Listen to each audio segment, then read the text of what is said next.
आज हम आपको दो गांधी परिवारों की सच्ची सही कहानी बताएंगे।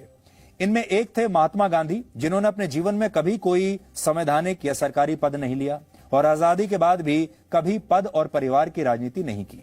ये तो महात्मा गांधी थे, जिन्हें फादर ऑफ द नेशन के नाम से, राष्ट्रपिता के नाम से आप सब जानते हैं। लेकिन जो गांधी परिवार आज लटियंस दिल्ली में रहता है, बड़े बड़े बंगलों में रहता है, कई कई एकड़ के बंगलों में रहता है, वो पिछले 75 वर्षों से हमारे देश में परिवारवाद की राजनीति ही करता आ रहा है और इसके लिए पद ही सब कुछ है, इसीलिए वो हमेशा सत्ता में रहते हैं। असल में गांधी परिवार का महात्मा गांधी से कोई लेना देना है ही नहीं। राहुल गांधी ना तो महात्मा गांधी के वंशज हैं और ना ही उनकी विरासत का कहीं दूर दूर तक कोई हिस्सा है। राहुल गांधी को ये गांधी सरनेम अपने दादा यानी इंदिरा गांधी के पति फिरोज गांधी से मिला था, जो इंदिरा गांधी के पति थे। फिरोज गांधी के पिता का नाम था जहांगीर फरदून गैंडी। अंग्रेजी में वो गांधी नहीं गैंडी लिखते थे, जिसकी स्पेलिंग है GHANDY, गैंडी।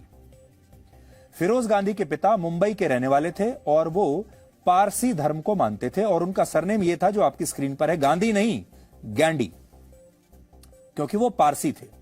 12 सितंबर 1912 को जब फिरोज गांधी का जन्म हुआ, तब उनके जन्म प्रमाण पत्र में भी गांधी नहीं बल्कि गैंडी ही लिखा था, जो उनके पिता का उपनाम था या सरनेम था। समझ लीजिए, यह फिरोज गांधी का जन्म प्रमाण पत्र है जो इस समय आपके सामने है, इसमें भी गैंडी लिखा है। और क्योंकि उस समय देश भर में आजादी का आंदोलन चल रहा था और फिरोज गांधी महात्मा गांधी से बहुत प्रभावित थे, इसलिए उन्होंने अपने नाम को गैंडी से गांधी कर लिया। स्वीडन के एक बहुत मशहूर इतिहासकार हैं जिनका नाम है बर्तिल फाल्क। उन्होंने एक किताब लिखी थी जिसका नाम है फिरोज गांधी द फॉरगॉटन गांधी, यानी वो गांधी जिन्हें भुला दिया गया।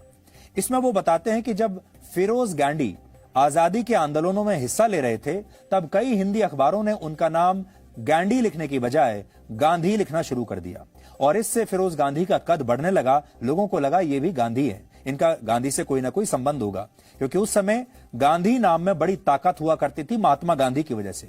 और यही वजह है कि फिरोज गांधी ने फैसला किया कि वो अपना सरनेम अब गैंडी से गांधी कर लेंगे और उसके बाद वो फिरोज गांधी के नाम से ही मशहूर हुए।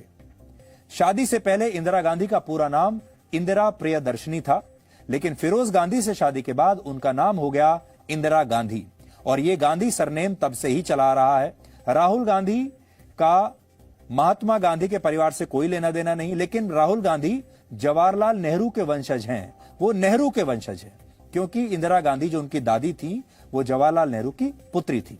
महात्मा गांधी के खुद के वंशज कभी गांधी नाम का कभी कोई फायदा नहीं उठा पाए, लेकिन जिस परिवार का महात्मा गांधी से दूर दूर तक कोई लेना देना नहीं, वो परिवार आज तक गांधी नाम का फायदा उठा रहा है। उदाहरण के लिए, महात्मा गांधी के असली वंशजों में से एक उनके पोते राजमोहन गांधी ने वर्ष 1989 में अमेठी से राजीव गांधी के खिलाफ चुनाव लड़ा। अब आप सोचिए, राजीव गांधी के खिलाफ महात्मा गांधी के असली पोते लड़ रहे हैं, लेकिन इस चुनाव में आप जानते हैं महात्मा गांधी के असली वंशज हार गए और राजीव गांधी जीत गए।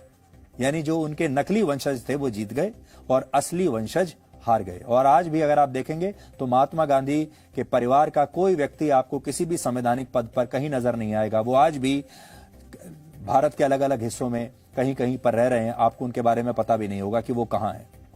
लेकिन ये गांधी परिवार तब से लेकर अब तक गांधी के नाम पर ही लगातार अपनी सत्ता चला रहा है।